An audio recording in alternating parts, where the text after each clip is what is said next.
Bonjour à toi chers spectateurs, mes frères de Bertrand Guéry, je suis navré de vous le dire, mais je pense que je vais vous conseiller de voir un film que vous ne pourrez pas voir, parce que le film étant le premier long-métrage distribué par une toute petite boîte de prod qui débute, je pense que celui-ci n'aura pas une grosse distrib en France. Je pense qu'en plus il va surtout toucher les gens qui habitent proche de l'île-Dieu. Mais c'est un petit peu dommage parce que vous allez voir au fil de cette vidéo, comme je vais l'évoquer, c'est un film très intéressant et qui aurait mérité d'avoir peut-être un meilleur aura et peut-être une meilleure distribution en France. Le résumé pour faire simple, Rocco et Eddie sont deux frères inséparables, depuis leur plus tendre enfance, en passant par l'âge d'or de leur groupe de rock, et aujourd'hui, leurs années reposent sur l'île-Dieu. Mais rapidement, le fils de Rocco, Simon, va commencer à se poser des questions sur le passé de son père, et notamment sur sa mère. Donc voilà, si vous ne l'avez pas compris, l'introduction est un petit peu spoiler. Le film de Bertrand Guéry est très très beau.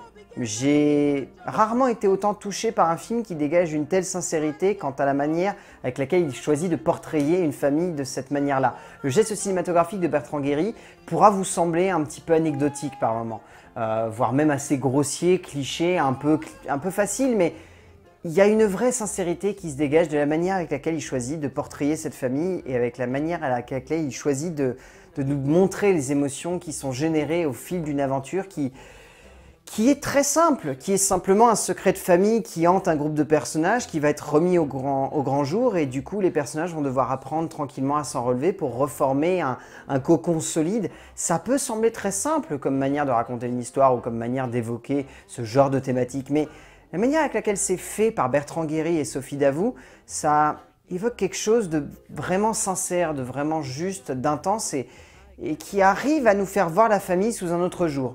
Les histoires de famille forment un sacré bazar qu'il est parfois difficile de maîtriser lorsqu'on est un cinéaste ou lorsqu'on a envie de faire en sorte que celle-ci ait une forme de cohérence dramatique et cinématographique, que cela semble logique pour le spectateur et non simplement nécessaire et utile.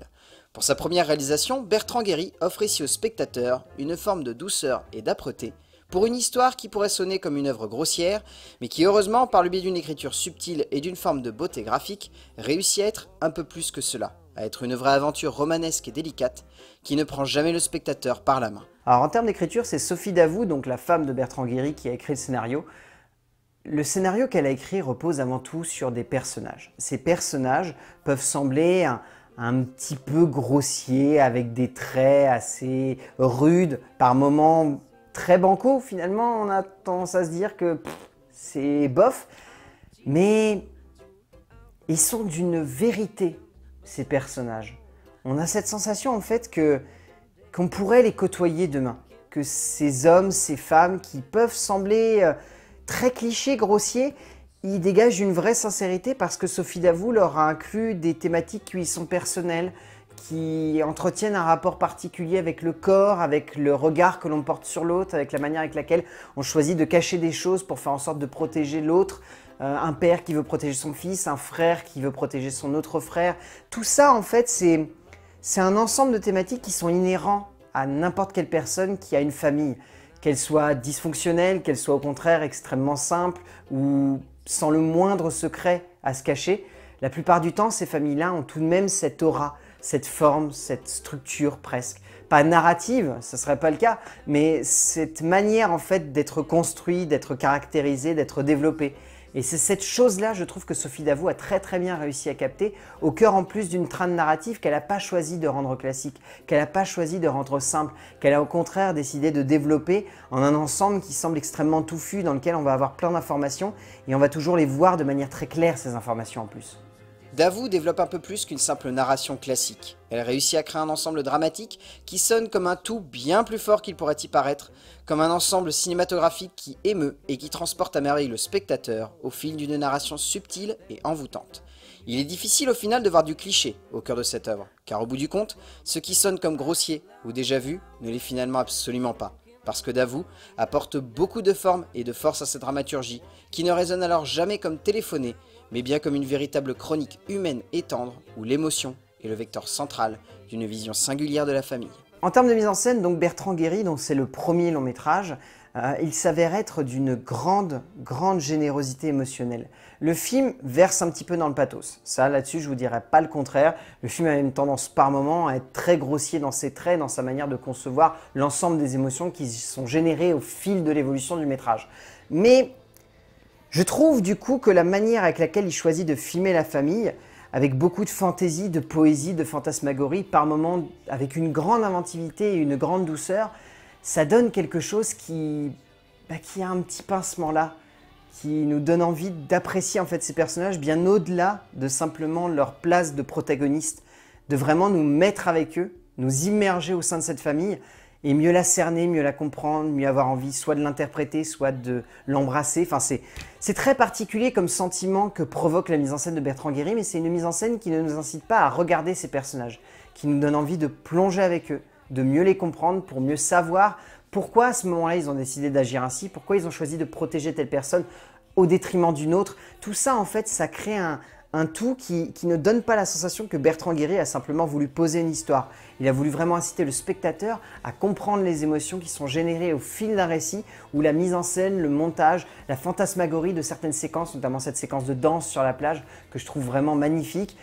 Tout ça en fait, ça crée un tout qui a une logique imparable, celle de créer de l'émotion au-delà d'un pathos pour faire en sorte que le spectateur comprenne l'humanité qui se dégage de ces personnages. Guéry réussit à aller bien au-delà de simplement construire une mise en scène qui soit jolie ou même tendre. Il développe ce qui se transforme et se mue au cœur d'un film comme un tout qui, à l'image de scénario, véhicule une émotion d'une sincérité à toute épreuve et d'une finesse d'esprit qui ne résonne pas du tout comme téléphoné. Imposant cette première réalisation comme un tout extrêmement clair et juste, le cinéaste français n'évite pas quelques écueils de composition visuelle, notamment quelques instants où le tout sonne comme un peu cheap en termes de mise en scène, mais par instant, la réalisation réussit à créer une forme d'innocence qui envoûte et de douceur qui émeut. Alors en termes de casting, je ne vais pas vous mentir, Bertrand Guéry, il a un peu utilisé toute sa famille pour composer ce métrage. Au-delà d'avoir un de ses frères, il a en plus son fils Sacha Guéry qui joue dedans, donc Sophie Davoust, sa femme. Il a allé un peu piocher tous ses proches. La plupart, c'est des amis visiblement qui sont dedans. J'ai beaucoup aimé Guillemine Boult, ainsi que Sacha Guéry, qui sont vraiment tous les deux excellents dans le rôle des enfants. Je trouve également Christophe Walder et Clément Ducol très très bons. Joseph Guéry aussi, qui joue, on va dire, une espèce de métaphore tout le long du film. Il se pose juste là, mais il est très très bien ce gosse.